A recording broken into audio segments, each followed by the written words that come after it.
What up, YouTube? Patrick here, and today is Wednesday, December 20th, almost Christmas, and I'm going to run through all the coins I'm currently invested in, see if I can give y'all a quick little snapshot of why and how and all that good stuff. Anyways, here's a snapshot of what we're looking at today in the cryptocurrency market.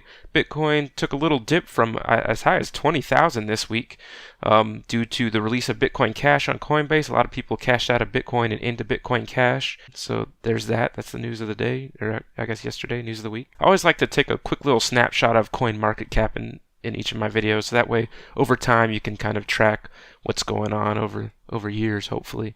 But anyways, getting into the meat of this video. So I originally was invested in Bitcoin because that was the first one. I heard about it in 2013, 2014 college, and I stayed in Bitcoin, pretty much never cashing out all the way until this year. And this year it started seeing huge amounts of what I call regular people support. A lot of your grandmas, your random coworkers, people at work starting to talk about it. And that's led to some issues, or exposed some issues, mainly with scaling. There's a huge scaling debate. I can go into details on that in another video. But suffice it to say, in my case, that has led me to pull out of Bitcoin completely because I no longer believe in the fundamentals when paired in combination with these new coins that are coming out that I'll talk to you about. There's Ethereum, which I am currently invested in, and I believe in this coin because it has a huge amount of developer support, has a huge amount of industry support, banks, financial institutions, a lot of random apps, games, and stuff are being built on Ethereum. There's, I think, like 30 of the top 100 coins are actually built on Ethereum using Ethereum's ERC20 protocol. So Ethereum, I think, is a good pick long term because it just has a lot of support. It's what many people call Bitcoin 2.0, where it takes, instead of just being a value transfer like Bitcoin was supposed to be, peer-to-peer, sending money back and forth, Ethereum is now you build apps on this platform, distributed apps.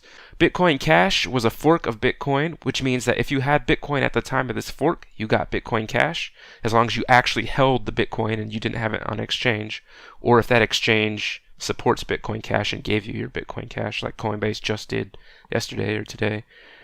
And this is meant to address some concerns with Bitcoin, but some people say it's short-sighted. I can get to the whole debate on that in another video. Anyways, I'm not in Bitcoin, not in Bitcoin Cash. I cashed all that out. I do have some in Ethereum. I do have some in Ripple because it's more centralized, but it's working within a lot of regulatory frameworks and with governments. It's backed by Silicon Valley company with a great development team. They've made a lot of real-world partnerships with banks in like South Korea, Africa, different places like that, I believe.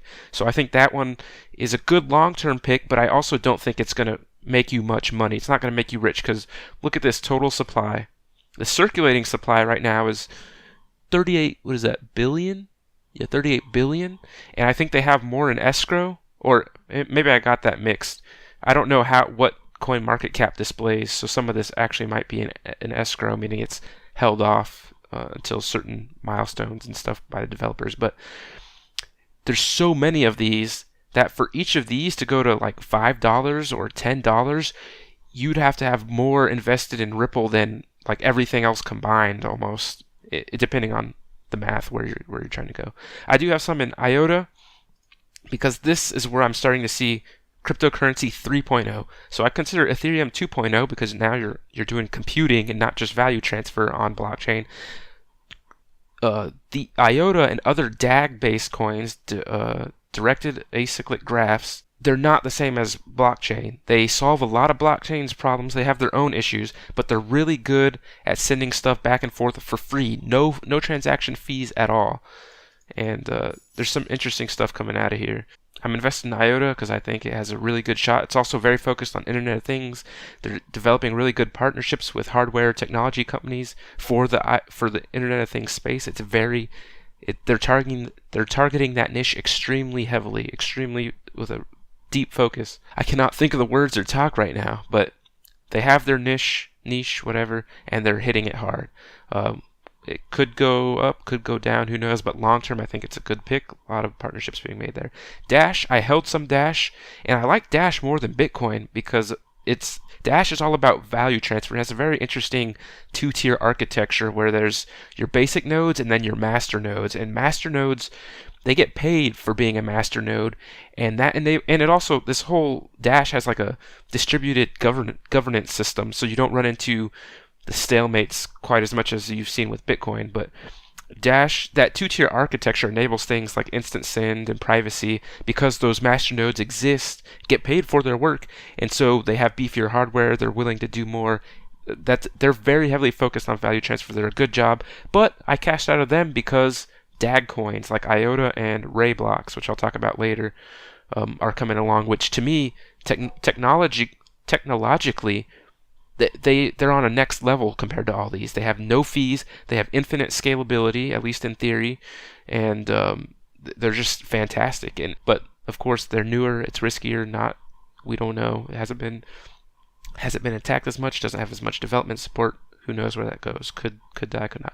Monero is another one I'm invested in right now because Monero is the king of privacy. Darknet markets, we're talking Silk Road, black market type stuff, they all use Monero because it's so private. It's focused on privacy. It's impossible to track other transactions. People thought Bitcoin was private, but no, it's pseudonymous? I don't know how to pronounce that word, but not anonymous, pseudonymous, whatever.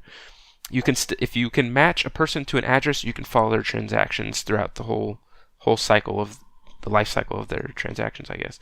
Monero, you can't do that. So it's hitting its niche and it's hitting it hard. Nothing else comes close. Privacy first here. So I think that's why that one is a solid pick. Stellar is one I'm also invested in, mainly because it's basically open source Ripple. I think it's actually a fork from Ripple. So a fork is like a software code split almost.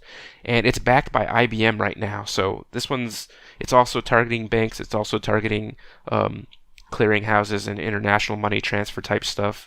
Very peer-to-peer focused, more centralized than some other coins, but hitting its niche, hitting it well right now. We'll see where this goes. I don't know too much about any of these guys. Haven't done my research here yet. BitConnect, Ponzi scheme. I think it's a Ponzi scheme.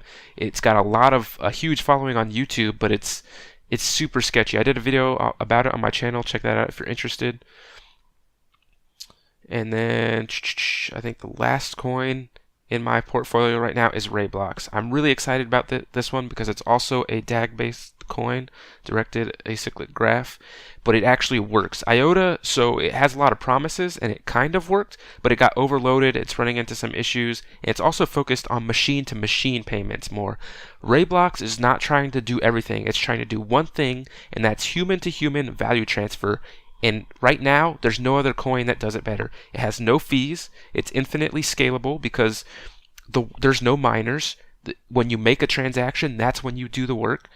It uses delegated proof of stake for confirmation and deconflicting stuff. And so I think this one is the sleeping giant. It's also the problem with this coin right now. You see, it's a 500 million market cap. It's only on really two main exchanges. I guess three. BitGrill, Mercatox, and Bitflip. So it's really hard to get a hold of. For American buyers, you have to probably go to Coinbase, buy some Bitcoin or Ethereum, send that to one of these exchanges, and then with these exchanges, flip it over to RaiBlocks, and then RaiBlocks send it to your private wallet so you don't have money sitting on exchange. It's hard to get a hold of, but even so, it's the only coin that's only been on 2 exchanges and broken the top 100 as far as I know. This thing is a beast. It's picking up interest organically. I think it's going to go big in 2018. We'll see. I'm not an investor. I'm not a banker. I'm not a finance guy, so don't take my word for it, but keep an eye on it. Do your own research. Read the white paper. Visit their website. A lot of good things coming. It's just beautiful. Oh yes, I'm also in Byteball Bytes, another DAG coin. You got a trend there. I like my DAG coins because they're just next level. Byteball Bytes is basically Ethereum, but instead of on blockchain, it's on the DAG technology, directed acyclic graphs. So, yeah, and I'm sure there's a ton of other coins in here that are going to be really valuable, really useful. One I've heard about recently is EOS, which is, I think, kind of like Ethereum, but it wants to make things a lot easier for developers. The other problem though is that technically you can't really buy that in the US because they got hit by the SEC for securities something or other. They were too close to a security, their ICO. So I don't know. I haven't done enough research on that to say anything yet, but I probably need to invest in this one because it's got some promising plans. Um, I don't know much about any of these other ones. Where's Request? Request Network is one that's potentially pretty good. It's got the backing of Y Combinator, that Silicon Valley accelerator group or whatever it's called. A lot of solid developers, solid like backing behind it. Almost trying to be a PayPal, I think. We'll see. I need to do research on this one. I'll report back later. But yeah, that's mainly what I'm in right now. There's a bunch of other stuff I'm not in, mainly because I don't know about it. Um, and also, my investment strategy is kind of mixed for cryptos. Cryptos are extremely volatile, extremely high risk, and I'm not a day trader. I don't try to buy and sell based on news, based on trends. Even though I probably could make money that way, pumps and dumps, selling on the news, all that stuff. I don't have the time for that. I don't want to deal with all the tax implications of that. So I'm here to buy and hold. I invest in technology and teams that I believe in. And so I'm sure more will come up as I learn about them and do the research. There's just a lot to go through, as you see. A lot to go through. And some of it is trash. Who knows? It's hard to pick winners and losers. This is like the dot-com boom of the 90s. So we'll see. Anyways, that's a snapshot of where I'm at. That actually ended up being a much longer video than I thought it would be. I'll try to cut some back in editing. I cannot talk. I'll try to cut some of it back in editing. But anyways, that's all I got for you. So as always, if you have any questions, comments, or concerns, let me know. Peace.